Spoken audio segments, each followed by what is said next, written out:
नमस्कार। इस वीडियो को शुरू करने से पहले मैं आप सभी को बताना चाहता हूं कि केवल 5% लोग ही हमारी वीडियो देखकर हमें फॉलो करते हैं, जबकि बाकी लोग वीडियो तो देखते हैं लेकिन सब्सक्राइब नहीं करते। आपसे गुजारिश है कि वीडियो को ज्यादा से ज्यादा लाइक और सब्सक्राइब करें ताकि हम आगे भी आपके लिए बेहतरीन वीडियो ला सकें। शुक्रिया। ये कहानी है एक ऐसे गांव की जहां रात के आसमान पर गहरे काले बादलों का कब्जा था। बिजली की चमक हर कुछ पलों में पूरे गांव को चीरती हुई रोशनी बिखेर रही थी। तूफान इतना भयंकर था कि मानो खुद प्रकृति किसी अदृश्य क्रोध में चल रही हो।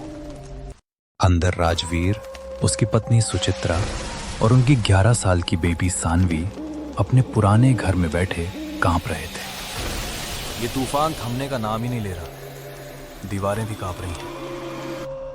मुझे लग रहा है घर गिर जाएगा। क्या करे? माँ, ये आवाजें कैसी आ रही हैं?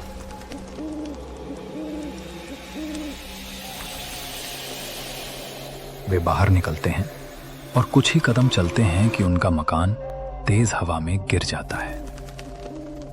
राजवीर बैलगाड़ी निकालता है और वे सरपंच अर्जुन सिंह के घर की ओर चल देते हैं।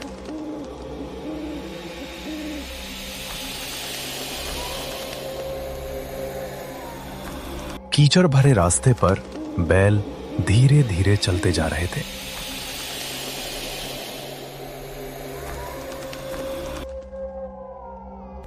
पिताजी, हम कहाँ जा रहे हैं? वे जंगल के रास्ते जा ही रहे थे। अचानक रास्ते में एक बूढ़ा आदमी दिखता है। बेटा, तूफान ने मेरा सब कुछ छीन लिया। कोई अपना नहीं बचा। आप चाहें तो हमारे साथ चलें। अभी अकेले रहना खतरनाक है।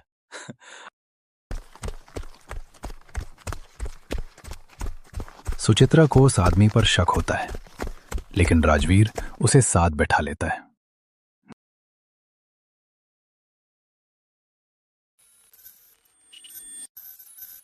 आगे रास्ता 2 भागों में बंटता है, एक सरपंच के गांव की ओर, दूसरा पुरानी कंचन हवेली की ओर।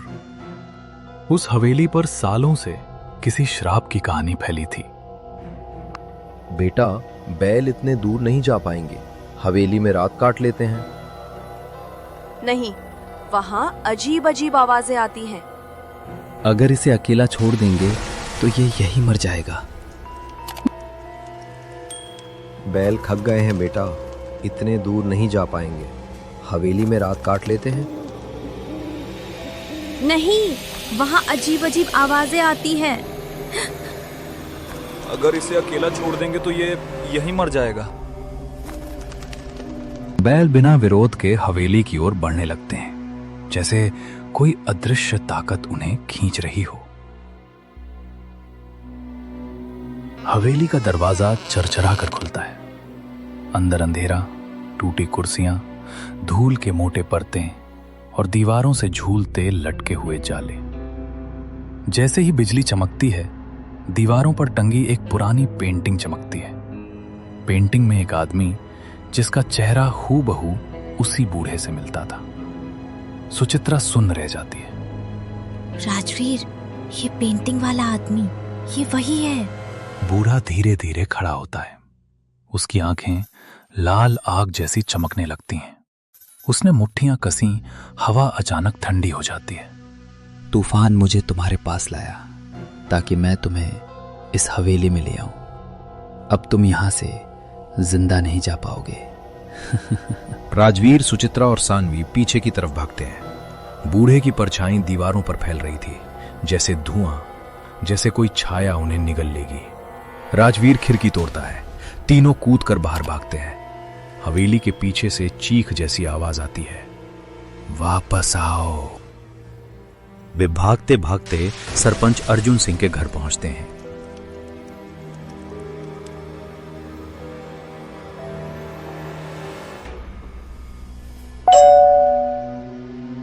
सरपंच दरवाजा खोलता है। उसकी बड़ी मूछें भीग रही थीं।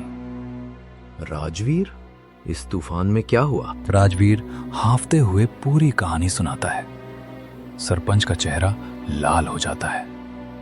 उस हवेली में वर्षों से कोई नहीं गया। आज मैं ही जाऊंगा।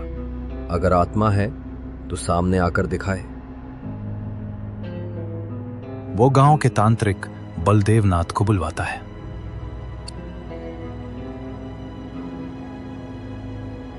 सरपंच ने बलदेव को पूरी कहानी बताई। ऐसी बात है तो चलो हम अभी चलते हैं। तांत्रिक और सरपंच हवेली में प्रवेश करते हैं। दीवारें खुद ब खुद हिलने लगती हैं। कहाँ है रे? सामने आ। अचानक चारों ओर काला धुआं उठता है। धुआं घूमता है और उसके बीच से बूढ़े की आत्मा उभरती है।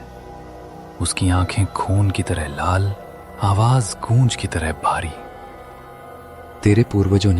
मैं तेरे पूर्वजों ने मेरा सब कुछ छीन लिया था अर्जुन सिंह।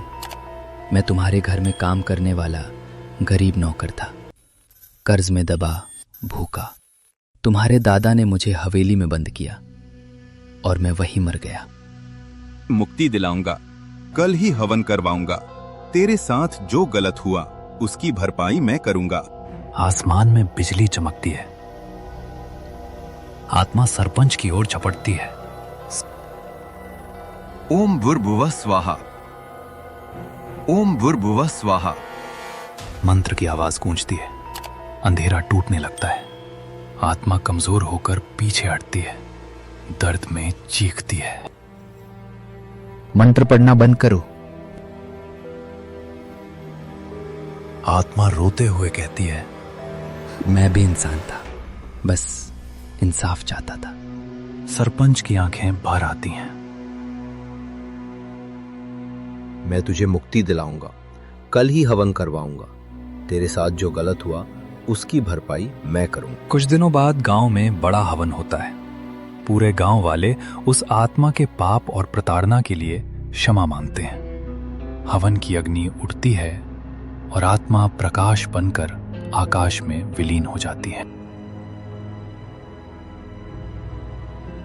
राजवीर बेटा, तुम बहुत बहादुर हो और ये घर तुम्हारे परिवार के लिए है। सरपंच राजवीर के परिवार को अपना एक सुरक्षित घर दे देता है।